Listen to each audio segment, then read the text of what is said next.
آپ کو پتا ہے کہ جو نظر لگتی ہے نا خاص طور پر، اور جس سے بہت سی بیماریاں آتی ہیں، اس پہ اب تحقیق بھی ہو رہی ہے پیراسائیکالوجی میں، کہ نظر سے جو ریز اٹھتی ہیں وہ انسان کے جسم میں، یعنی نیگیٹو ریز جو خاص طور پر آتی ہیں، حسد کی نظر ہوتی ہے جیسے، تو وہ آ کے ایک ریئیکشن کرتی، کیمیکل ریئیکشن ہوتا ہے اس کی وجہ سے بلڈ میں، جس سے کچھ بیماریاں پیدا ہوتی ہیں۔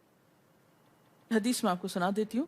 حضرت ام سلمہ سے روایت ہے کہ آپ صلی اللہ علیہ وسلم نے ایک لڑکی کے چہرے پر کالے پیلے رنگ کا نشان دیکھا تو آپ نے فرمایا اسے نظر بد لگ گئی ہے، اس پر دم کرو۔ حضرت جابر کہتے ہیں کہ آپ صلی اللہ علیہ وسلم نے آل حزم کو سانپ کے ڈسنے کی وجہ سے دم کرنے کی رخصت دی، اور آپ نے اسما بنت امیس سے پوچھا کیا وجہ ہے کہ میرے بھتیجے کمزور ہیں، کیا فقر و فاقہ کا شکار ہیں، یعنی کھانے پینے کے باوجود یہ کیوں کمزور ہیں، کیا ان کو کچھ کھانے کو نہیں ملتا؟ انہوں نے کہا نہیں، بلکہ انہیں نظر بد بہت جلد لگ جاتی ہے، تو آپ نے فرمایا ان پر دم کیا کرو۔ یعنی جس بیماری کی سمجھ میں نہ آئے کہ کھائے پیے بھی انسان جوان بھی ہو لیکن اس کو صحت ہو ہی نہ، کوئی ظاہری سبب معلوم ہی نہ ہو، تو ایسے شخص پر دم کرنا چاہیے۔ حضرت عائشہ صدیقہ کہتی ہیں کہ رسول اللہ صلی اللہ علیہ وسلم نظر بد کی وجہ سے دم کرنے کا حکم دیتے تھے۔ حضرت انس کہتے ہیں کہ آپ صلی اللہ علیہ وسلم نے نظر بد اور بچھو وغیرہ کے ڈسنے سے اور پھوڑوں سے دم کرنے کی اجازت دی، یعنی پھوڑے وغیرہ جو ہوتے ہیں نا اس پر بھی دم کی اجازت دی، تو جسمانی بیماری ہے نا۔ اور نظر کے بارے میں تو یہ بھی کہا گیا ہے، حدیث میں آتا ہے کہ نظر بد کا لگنا حق ہے، انسان کو اونچے پہاڑ سے گرا سکتی، کیونکہ ہوتا کیا ہے کہ جب ایک خاص اینگل سے دیکھا جاتا ہے تو دوسرے انسان کے جسم میں جیسے لرزہ سا آ جاتا ہے نا، اور انسان ہل جاتا ہے۔ اس کی دلیل قرآن میں بھی ہے، ایک سورت کے آخر میں آتا ہے وَإِن يَكَادُ الَّذِينَ كَفَرُوا لَيُزْلِقُونَكَ بِأَبْصَارِهِمْ لَمَّا سَمِعُوا الذِّكْرَ، کہ قریب ہے کہ کچھ کافر آپ کو اپنی نگاہوں سے کیا کر دیں، پھسلا دیں جب یہ قرآن سنتے ہیں۔ یعنی وہ سننے نہیں آتے تھے، صرف آپ کو گھورتے رہتے تھے۔ اور کس لیے گھورتے رہتے تھے؟ تاکہ آپ بول نہ سکیں، آپ لرز جائیں، ڈگمگا جائیں، اپنا کام چھوڑ دیں، بری نیت سے آتے تھے۔ وَيَقُولُونَ إِنَّهُ لَمَجْنُونَ، کہتے ہیں کہ یہ تو مجنون ہو گیا۔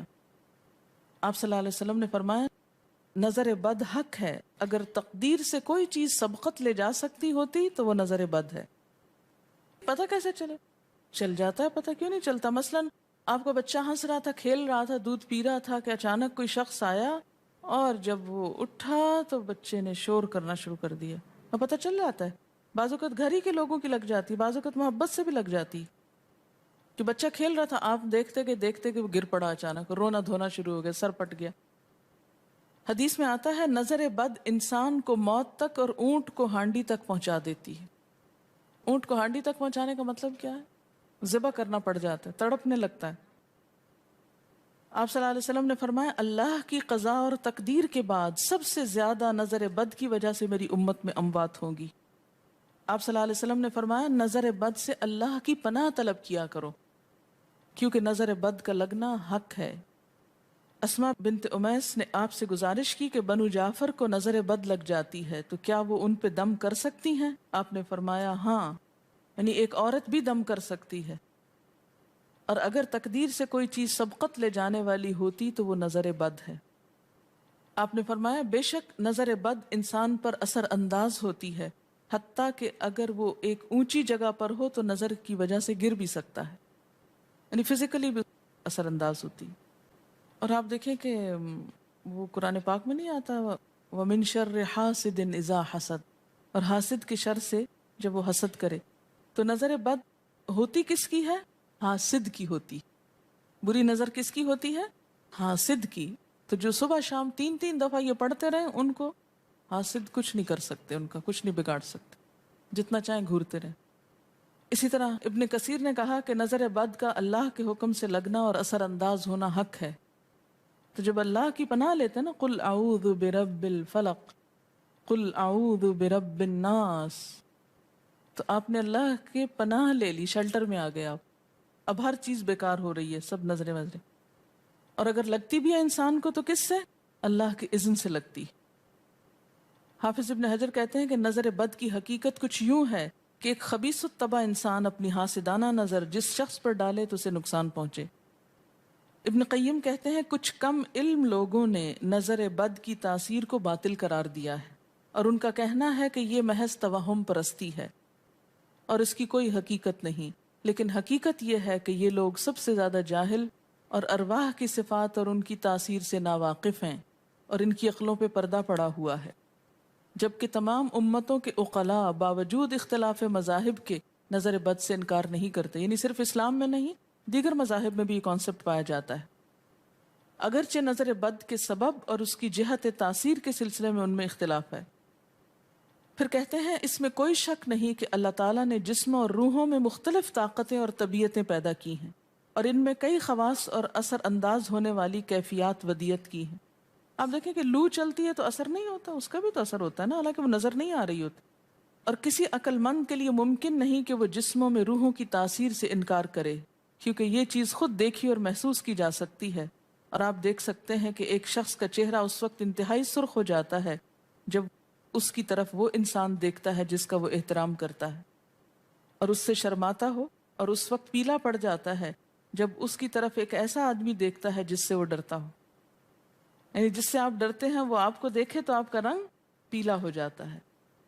فرمایا یہ سب کچھ روحوں کی تاثیر کی وجہ سے ہوتا ہے، اور چونکہ اس کا تعلق نظر سے ہوتا ہے اور اس لیے نظر بد کی نسبت آنکھ کی نظر کی طرف کی جاتی ہے، حالانکہ آنکھ کی نظر کچھ نہیں کرتی، یہ تو روح کی تاثیر.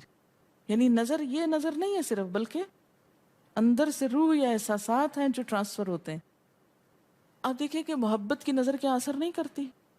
کرتی ہے نا. اسی طرح نفرت کی، غصے کی، اور آپ کے چھوٹے بچے خاص طور پہ نظروں کو بہت پہچانتے ہیں. آپ نے دیکھا ہوگا کہ بچے کچھ لوگوں کے پاس فوراً چلے جاتے ہیں اور کچھ لوگوں کے پاس نہیں جاتے. بچوں کی مثال اس لیے دے رہی ہوں کہ وہ معصوم ہوتے ہیں نا، ان کو کسی نے سکھایا پڑھایا نہیں ہوتا کہ ادھر جاؤ اور ادھر نہ جاؤ، اور اگر آپ سکھائیں پڑھائیں بھی تو پھر بھی وہ اپنی مرضی کرتے ہیں، آپ کی نہیں مانتے. تو وہ ایک طرح سے بہترین جج ہوتے ہیں. بعض لوگوں کو دیکھ کے بچے رونے لگتے ہیں، بعض کو دیکھ کے مسکرانے لگتے ہیں. یہ ایسا کیوں ہوتا ہے؟ اچھا، اسی طرح اگر کوئی شخص کانسٹنٹلی آپ کو دیکھ رہا تو آپ کانشیس ہو جاتے ہیں، آپ ٹھہر نہیں سکتے. اسی طرح اگر کوئی سٹیئر کر رہا ہو تو اس کی نظروں سے بعض اوقات خوف بھی آنے لگتا ہے. اللہ نے کیسی کیسی طاقتیں انسان کو دی ہیں. سلطان النصیرہ. اچھا، پھر لکھتے ہیں کہ روحیں اپنی طبیعتوں، طاقتوں اور کیفیتوں اور اپنے خواص کے اعتبار سے مختلف ہوتی. سو حسد کرنے والے انسان کی روح واضح طور پر اس شخص کو اذیت پہنچاتی ہے جس سے حسد کیا جاتا ہے. ویسے بھی تو آپ دیکھیں نا، وہ رویے ایک دم آپ پہچان لیتے ہیں. یہی وجہ ہے کہ اللہ تعالیٰ نے حاسد کے شر سے پناہ طلب کرنے کا حکم دیا ہے. حاسد کی تاثیر ایک ایسی چیز ہے جس سے وہی انکار کر سکتا ہے جو حقیقت انسانیت سے خارج ہو. جنوں کی نظر بھی لگتی ہے. یہ میرا قول نہیں ہے، حدیث ہے. حضرت ابو سعید خدری سے روایت ہے کہ رسول اللہ صلی اللہ علیہ وسلم جنات اور انسانوں کی نظر بد سے پناہ مانگتے تھے. یعنی آپ جو پناہ مانگتے تھے بری نظر سے، وہ انسانوں کی بھی اور جنوں کی بھی. پھر جب معوذتین الفلق اور الناس نازل ہوئیں تو آپ انہی کو پڑھتے اور باقی دعائیں آپ نے چھوڑ دی تھی. یعنی قل اعوذ برب الفلق، قل اعوذ برب الناس، پھر سب چیزوں کے شر سے بچنے کے لیے کافی. یاد رکھیے بعض اوقات اپنی نظر بھی لگتی ہے، خود کو بھی نظر لگتی ہے. اسی طرح جب لباس اتارا جاتا ہے نہانے کے لیے مثلاً، تو اس وقت بھی دعا سکھائی گئی. بسم اللہ پڑھنی چاہیے، بیسیکلی بسم اللہ پڑھ کر اتارنے چاہیے. اور اس کے علاوہ اعوذ بکلمات اللہ التامات من شر ما خلق بھی پڑھ سکتے ہیں. آپ کو معلوم ہے کہ ٹوائلٹ میں جانے سے پہلے بھی دعا سکھائی گئی، کیونکہ جنات کے ٹھکانے گندی جگہوں پر ہوتے ہیں. اللہم انی اعوذ بک من الخبث والخبائث، خبیث جنوں اور خبیث جننیوں، خبائث سے تیری پناہ میں آتا ہوں. یہ دعا کیوں سکھائی گئی؟ اسی لیے کہ اگر آپ وہاں پر موجود ہیں اور خصوصاً اگر آپ بے لباس ہیں تو بھی ایسی چیزوں کی نظر بھی لگ سکتی ہے اور وہ چیزیں اثر انداز بھی ہو سکتی. اسی لیے بلا ضرورت تنہائی میں بھی بے لباس ہونے سے منع کیا گیا ہے. بعض لوگوں کی عادت ہوتی ہے نا کہ وہ نہانے بیٹھتے ہیں تو وہی کپڑے دھونے شروع کر دیتے ہیں، اور نہیں، بس فوراً اپنے آپ کو ڈھانکنے کی کوشش کریں. بلا ضرورت زیادہ دیر بے لباس نہ رہے.